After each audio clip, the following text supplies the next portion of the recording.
मामला बिहार से शुरू हुआ। बिहार से जातिगत जनगणना के आंकड़ों को सार्वजनिक कर दिया गया, लेकिन इसकी आंच पहुंच गई उत्तर प्रदेश। राजनीति बहुत अलग नहीं है। बिहार उत्तर प्रदेश की राजनीति का मिजाज एक जैसा माना जाता है। आंच इसलिए पहुंच गई क्योंकि असर पड़ सकता है।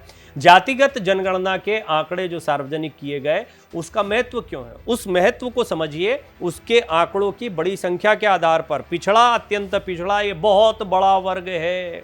अंदाजा लगाया जा सकता है 60% से ज्यादा, 27% जो है पिछड़ा वर्ग और अत्यंत पिछड़ा वर्ग 36% से ज्यादा। यह आंकड़ा बताता है कि यह कितना बड़ा वर्ग है जिस पर की राजनीति अब जमकर होने वाली है। तो बिहार की राजनीति को आप लगातार देख रहे हैं। उत्तर प्रदेश की सियासत समझने जैसी है। उत्तर प्रदेश में आपको याद होगा काशीराम का किस तरीके से प्रादुर्भाव हुआ। काशीराम की पूरी राजनीति जो है वो पिछड़ों, अति पिछड़ों, दलितों की राजनीति रही है। इनको आगे बढ़ाने के लिए उन्होंने कई नारे दिए और ये जिसकी जितनी हिस्सेदारी उसकी उतनी भागीदारी, तो सबसे कमाल की चीज थी। और इसका असर कितना हुआ वो देखिए। आज तक बहुजन समाज पार्टी की जो राजनीति चलती है वो काशीराम की उसी नींव पर चलती है। उत्तर प्रदेश में इसका असर इस लिहाज से भी देखने को मिला कि सत्ता में आए और इसी मुद्दे के दम पर आए। मायावती जैसी बिल्कुल गैर राजनीतिक परिवार से आने वाली महिला जो है वो मुख्यमंत्री बनी और सबसे ताकतवर नेताओं में शुमार है। आज भी उत्तर प्रदेश की सियासत की हवा को पलट सकती है। बड़ा सवाल मायावती को लेकर लगातार उठता रहा है। मायावती किस ओर जाएंगी? कभी वो एनडीए की तरफ दिखाई दे, खुलकर कहीं नहीं दिखाई देती, ये भी मैं स्पष्ट कर दूं। उन्होंने कभी किसी का खुलकर साथ नहीं दिया है। उन्होंने हमेशा हवा के रुख को भापा है। गई सबके साथ है, रही किसी के साथ नहीं है, ये बात भी हमने देखी है। उन्होंने एनडीए को भी एक तरीके से उम्मीद में भर रखा है। तो इंडिया अलायंस के लिए वो बहुत महत्वपूर्ण दिखाई देती हैं। इंडिया अलायंस की तस्वीर समझने जैसी है। महाराष्ट्र में महाविकास अघाड़ी का प्रयोग हो गया। ये बात अलग है कि शिवसेना और एनसीपी में अपने ही दो फाड़ हो गए, जिसकी वजह से बड़े कमज़ोर दिखाई पड़ते हैं इस समय शरद पवार और उद्धव ठाकरे दोनों, क्योंकि उनका बड़ा धड़ा इधर आ गया। फिर भी जनता के बीच जाने के लिए उनके पास चेहरा है। खुद शरद पवार का चेहरा तो है ही, और साथ ही साथ में उद्धव ठाकरे बाला साहब ठाकरे की विरासत लेकर जाएंगे। दूसरा दिलचस्प स्टेट है बिहार, जहां से ये पूरी आग शुरू हुई है, ये जातिगत जनगणना के आंकड़ों को सार्वजनिक करने की बात। इसके साथ में ही बिहार की राजनीति में एक भूचाल सा आ गया है। इसको बड़े मास्टर कार्ड के तौर पर देखा जा रहा है। इसका असर सिर्फ बिहार की सियासत में नहीं होगा। आगामी दिनों में सबकी नज़र इस वक्त लोकसभा चुनाव पर है। बिहार में अभी तो विधानसभा चुनाव होने नहीं है, ना ही महाराष्ट्र में है। बिहार के और महाराष्ट्र के अलावा अगर बात करें तो मध्य प्रदेश, राजस्थान, छत्तीसगढ़ वो महत्वपूर्ण राज्य हैं जिस पर सभी की निगाह हो सकती है। लेकिन मुकाबला यहाँ कांग्रेस और बीजेपी के बीच में है। तो यहाँ पर जो क्षत्रप हैं, छोटे दल हैं, इंडिया अलायंस के जो घटक दल हैं, जो अपने अपने स्टेट में मजबूत हैं, उनका बहुत ज़्यादा लेना देना नहीं। नीतीश को बहुत फर्क नहीं पड़ता है कि क्या होने वाला है मध्य प्रदेश में, राजस्थान में, छत्तीसगढ़ में, या फिर इसी तरह से शरद पवार को और उद्धव ठाकरे को बहुत चिंता नहीं होगी। वो कांग्रेस की अपनी लड़ाई है। कांग्रेस यहाँ पर मजबूत है। सीधी सीधी आमने सामने की लड़ाई है। आम आदमी पार्टी का थोड़ा सा यहाँ पर दखल दिखाई देता है। अगर पश्चिम बंगाल की बात करें तो यहाँ पर भी एक अलग ही माहौल देखने को मिलता है। धुर विरोधी हैं वामपंथी दल, बीजेपी, कांग्रेस और तृणमूल कांग्रेस। इनमें भी तृणमूल कांग्रेस के बीच में आए दिनों क्या कुछ चलता है वो आपने देखा। अधीर रंजन क्या कहते हैं, ममता बनर्जी क्या कहती हैं, दोनों पार्टियों के नेता आरोप प्रत्यारोप, लेकिन ये है इंडिया अलायंस में दिखाई देते हैं एक दूसरे के साथ ही। अब बात करिए लोकसभा चुनाव की।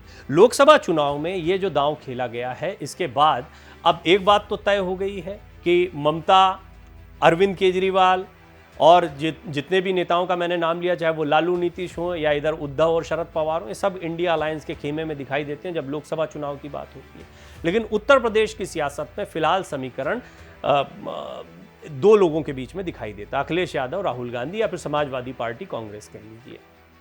उत्साह भी बड़ा है इससे, दोनों का फायदा भी दिखाई देता है, कॉम्बिनेशन चल सकता है। लेकिन महागठबंधन का एक प्रयोग उत्तर प्रदेश में भी हो चुका है। ऐसा नहीं है कि मायावती इनके साथ में नहीं आई। मायावती आई, मायावती को फायदा भी हुआ था उस समय, लेकिन अखिलेश यादव इसके बहुत पक्षधर नहीं रहे। अखिलेश यादव ने जिस तरीके से 2022 के विधानसभा चुनाव में परफॉर्म किया है, उससे उन्हें पूरी उम्मीद है कि लोकसभा के चुनाव में अगर वो कांग्रेस के साथ मिलकर भी जाते हैं, सीटों का बंटवारा ठीक तरीके से हो जाता है, तो वो अच्छा प्रदर्शन कर पाएंगे, पहले से बेहतर प्रदर्शन कर पाएंगे, अपने सांसदों की संख्या बढ़ा पाएंगे। स्थिति मायावती की भी यही है। अब मायावती ने इस पूरे मामले में, ये जो जातिगत जनगणना के आंकड़े सार्वजनिक किए गए, इस पर अपना स्पष्ट रुख रखा है। हम तो हमेशा से लड़ाई लड़ते आए हैं, दलितों की आवाज़ उठाने के लिए हमने हमेशा बात कही है। इस तरह के आंकड़ों की बात हम पहले, कुल मिलाकर वो इसके समर्थन में दिखाई देती हैं, स्पष्ट तौर पर उनका जो जवाब आया, इससे ये बात तो स्पष्ट हो जाती है। और सिर्फ वही नहीं, जैसे अनुप्रिया पटेल हैं, वो हैं तो एनडीए की सदस्य और अपना दल जो है उनका इस वक्त केंद्र में मंत्री भी हैं, लेकिन इसके बावजूद अनुप्रिया पटेल ने बहुत स्पष्ट तौर पर कह दिया कि हमने पहले दिन से कहा था कि ये आंकड़े सार्वजनिक करने चाहिए, हमारा स्टैंड है। यानी उनके अपने अलायंस में अभी इसको लेकर क्या सोचे, बात अलग है। इसका विरोध किसी ने नहीं किया है, ये बात बहुत समझने जैसी है, गहराई से जान लीजिए। बीजेपी भी इसका विरोध नहीं कर सकती, कोई इसका विरोध नहीं कर सकता। हाँ, इस तरह के आंकड़ों पर आप ऐसी बयानबाजी देखेंगे जिसमें समर्थन भी नहीं दिखाई देगा। इसमें यह कहा जाएगा कि दलितों या पिछड़ों, अति पिछड़ों को आगे बढ़ाने की बहुत ज़रूरत है, ऐसे लोगों को आगे लाना चाहिए, लेकिन ये जो कुछ किया जा रहा है, आंकड़ों की बाजीगरी, ये सिर्फ और सिर्फ उनको ठगने का कार्य हो रहा है। ये इस तरह की बयानबाजी आप देख लेंगे, खुलकर कोई इसका समर्थन करे ऐसे अनुप्रिया पटेल जैसे बहुत कम लोग हैं जिनकी सियासत इसके इर्द गिर्द है। उत्तर प्रदेश की सियासत की क्योंकि बात हो रही थी, और आप जानते हैं कि जो वाराणसी, जौनपुर, मिर्ज़ापुर, इसका जो पूरा क्षेत्र है, ये वो क्षेत्र है जो बहुत ही महत्वपूर्ण क्षेत्र है। यहाँ पर बीजेपी को कड़ी टक्कर मिलती है और अपना दल की अपनी सियासत भी इसी क्षेत्र में देखने को मिलती है। निश्चित तौर पर ये सारे के सारे नेता, मायावती समर्थन करती हैं, अनुप्रिया पटेल समर्थन करती हैं, यानी उत्तर प्रदेश में इस मुद्दे को लेकर एक बड़ी हवा चल पड़ी है। और ये भी बहुत दिनों बाद मौका आया है कि अखिलेश यादव और मायावती के सुर एक जैसे दिखाई पड़ रहे हैं। अखिलेश यादव ने भी खुलकर इसका समर्थन किया, वो तो करेंगे ही। लालू प्रसाद यादव ने जब बयान दिया, नीतीश कुमार ने जब बयान दिया, उसके बाद से राहुल गांधी के आप देख रहे हैं ट्वीट पर ट्वीट चल रहा है, वो तो लगातार ही कह रहे हैं कि सारे देश में इन आंकड़ों को रिलीज़ करना चाहिए, क्यों दबा कर रखा है, क्यों छुपा कर रखा है, सबकी जिसकी जितनी भागीदारी है उसकी उतनी हिस्सेदारी होनी चाहिए, जो जितना भारी उसकी उतनी हिस्सेदारी। ये बातें वो कहने लगे हैं, बिल्कुल काशीराम के ही बयान को वो अब अपने अंदाज में कह रहे हैं। वो वही भाषा बोल रहे हैं जो बहुजन समाज पार्टी की भाषा रही है, मायावती की भाषा रही है। यानी क्या मायावती इस मुद्दे के साथ में इंडिया अलायंस के साथ में जा सकती है? बड़ा सवाल है। बहुत सारे मामले रहे। इंडिया अलायंस बना कैसे? इंडिया अलायंस में मुद्दे अगर आप सबसे पहले तलाशेंगे तो आप देखेंगे कथित तौर पर बेजा इस्तेमाल जो सेंट्रल एजेंसीज का, खास तौर पर ईडी का करने के आरोप लगाती रही है विपक्षी पार्टियां। एक तो ये मुद्दा था जो कॉमन था, जिसमें आम आदमी पार्टी और कांग्रेस और उद्धव ठाकरे और नीतीश कुमार, लालू प्रसाद यादव, अखिलेश यादव, ये सभी के सभी जो हैं इस मुद्दे पर एक तरीके से लामबंद होते हैं। माफ़ कीजिएगा, ममता बनर्जी को भी जोड़ लीजिए। इस मुद्दे में हम देख रहे हैं कि सभी को एक मंच पर लाने का काम इस मुद्दे ने किया। ये बात अलग है कि इस पर सब अपने अपने राग अलाप रहे थे, फिर सबको लगा कि अगर बात एक ही है तो एक ही जगह पर बोलनी चाहिए। अब फिर उसके बाद में उद्योगपतियों का मामला आया, इसमें भी आपने देखा कि कुछ लोगों के सुर जो हैं वो एक साथ मिलते दिखाई दिए, खासतौर पर आम आदमी पार्टी और कांग्रेस ने इसको मिलकर एक बड़ा मुद्दा बनाया। अब ये जो मुद्दा आया है, ये जातिगत जनगणना के आंकड़ों वाला मुद्दा, ये बहुत बड़ा मुद्दा है। ये मुद्दा इसलिए महत्वपूर्ण दिखाई पड़ता है क्योंकि बीजेपी इस पर बैकफुट पर आती दिखाई दे रही है। इस पर खुलकर कोई बयान नहीं आ रहा है, इसका समर्थन नहीं किया जा सकता। अनुप्रिया पटेल का मैंने जिक्र कर दिया, इसका विरोध भी नहीं किया जा रहा है, लेकिन समर्थन नहीं करने की बहुत सारी वजह। जो भी सत्ता में होता है उसको बहुत जिम्मेदारी के साथ बोलना पड़ता है।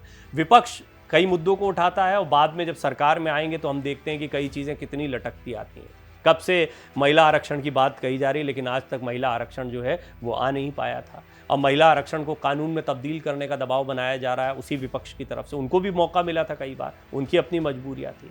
तो कई ऐसी बातें होती हैं जिसका समर्थन तो किया जाता है, फिर भी वो सामने नहीं आ पाती हैं।